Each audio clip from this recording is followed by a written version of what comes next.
New UI and controls have been added to both SMESs and substations. The UI looks just like this, and I'll just pull up the SMES for completionist, but they're really the same UI and have the same functions. What this lets you do is it lets you toggle how much power is coming into say a substation to charge the internal battery and how much you're letting go out.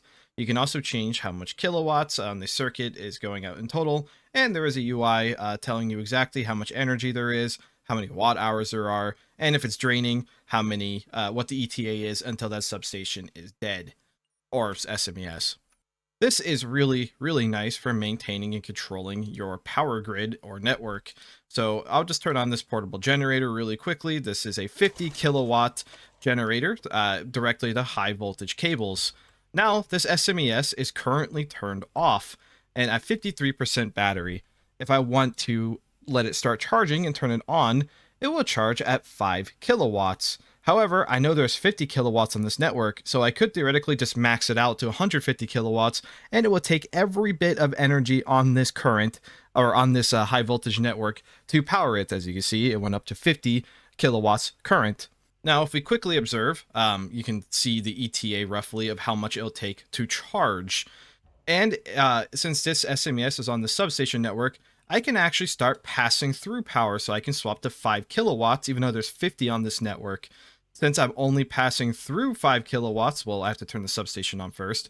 So we'll turn the substation on 5 kilowatts in, and the SMES on 5 kilowatts out. So now this SMES is still charging to full, while we're also sending charge directly to the substation. Now let's say we want to power this APC, but we want both of these to maintain charge and then have extra power on this network.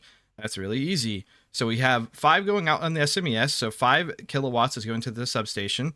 Then we want the substation to charge 5 kilowatts. So let's actually change that to, let's just say 10 kilowatts going in.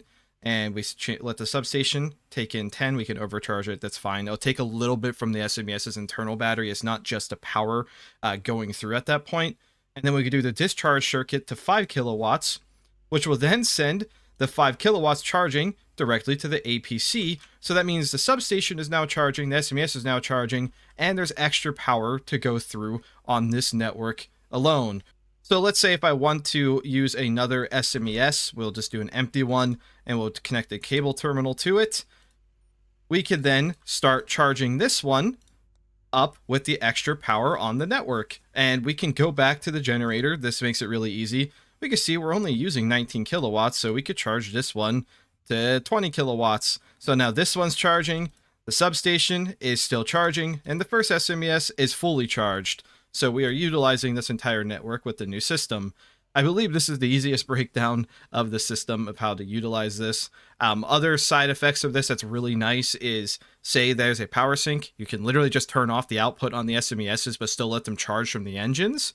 So there's a lot you can do with this. You can use solar charges to like use as solar SMES and let it charge individually, or just use as pass-through.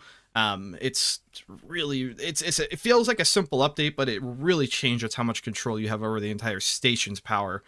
Another thing you can do is you can actually bypass SMES charging directly and just hook it up to the substation. So now we'll turn off the output on the SMES, but we'll still have the input on the substation. So even though it's on a high voltage network, we can still charge the substation, skipping the SMES entirely. So just another example of how much control you get over this.